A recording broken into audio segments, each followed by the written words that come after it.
Hello everyone, welcome to Shruta English. Essential English phrases. ကျွန်တော်တို့နေ့စဉ်ဘဝမှာအသုံးဝင်နိုင်မယ့်စကားစုတွေကိုဒီတစ်ခေါက်မှလေလန်နာလေးတို့တူလေးလာတော့မှာဖြစ်ပါတယ်။ဒါဆိုရင်အသုံးဝင်နိုင်မယ့်စကားစုတွေနေ့စဉ်ဘဝမှာတကယ်မှအရေးကြီးတဲ့စကားစုတွေကိုဒီတစ်ခေါက်မှထပ်ပြီးလေ့လာကြည့်ရအောင်နော်။ So let's start our lesson. အလုပ်တွေကိုပုံဝန်းလုပ်မိတာအစိုးအကောင့်တူတူမိလာဝလေးပင်တာအချိန်နေပို့ဆိုးအောင်လုပ်တာဥပက္ခပြူတာအဖက်မလုပ်ပဲနေတာဘယ်တော့မှမဖြစ်နိုင်တာအမငယ်နဲ့စီတမကြနဲ့ဒါဆိုရင်ဒီစကားစုတွေကိုကျွန်တော်တို့ English လို့တူတူစဉ်းစားကြည့်ရအောင်နော်အလုပ်တွေကိုပုံအောင်လုပ်မိတာ bite off more than you can chew bite off more than you can chew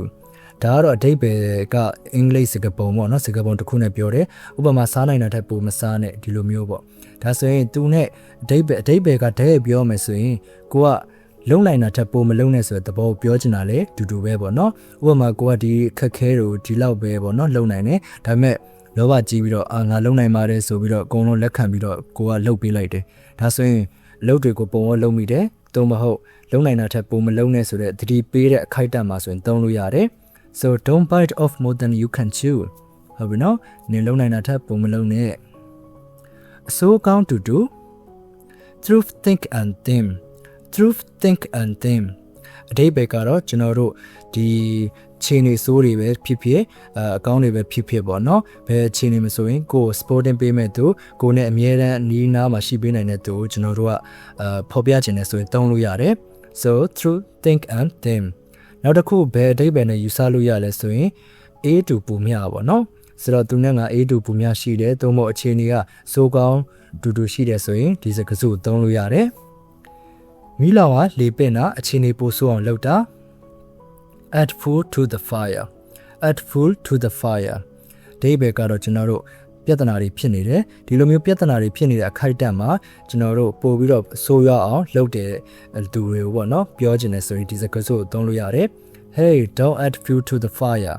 ဒီလိုမျိုးပေါ့နော်နင်မိလောင်ကလေမပင့်နဲ့ she's adding fuel to the fire သူကတော့မိလောင်ကလေပင့်နေတာပဲဒီလိုမျိုးပေါ့နော်ဥပက္ခပြူတာအဖတ်မလုပ်ပဲနေတာ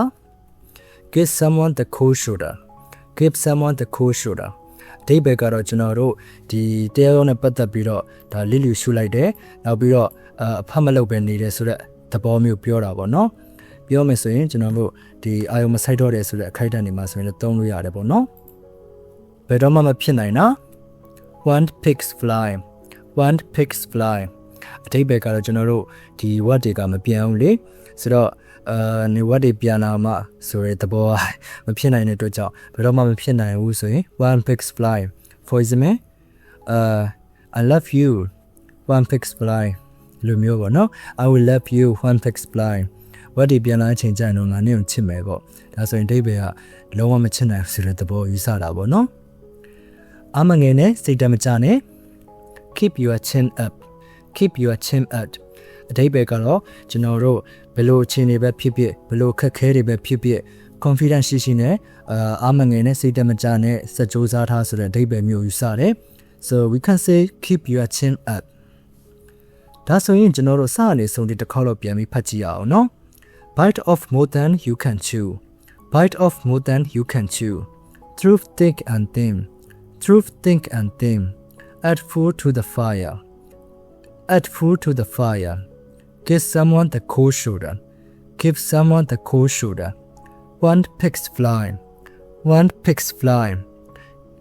keep your chin up keep your chin up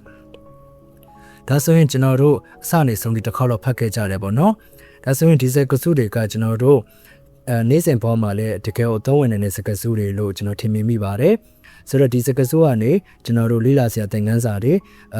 မျှဝေခြင်းနဲ့သင်ခန်းစာရှိရင်လည်း comment မှာမျှဝေခဲ့ပါအောင်เนาะဒီသင်ခန်းစာလေးကလန်နာလေးတို့အတွက်အထူးပဲအသုံးဝင်မိမယ်လို့လည်းယုံကြည်မိပါတယ် Thank you for your attention. See you in the next lesson.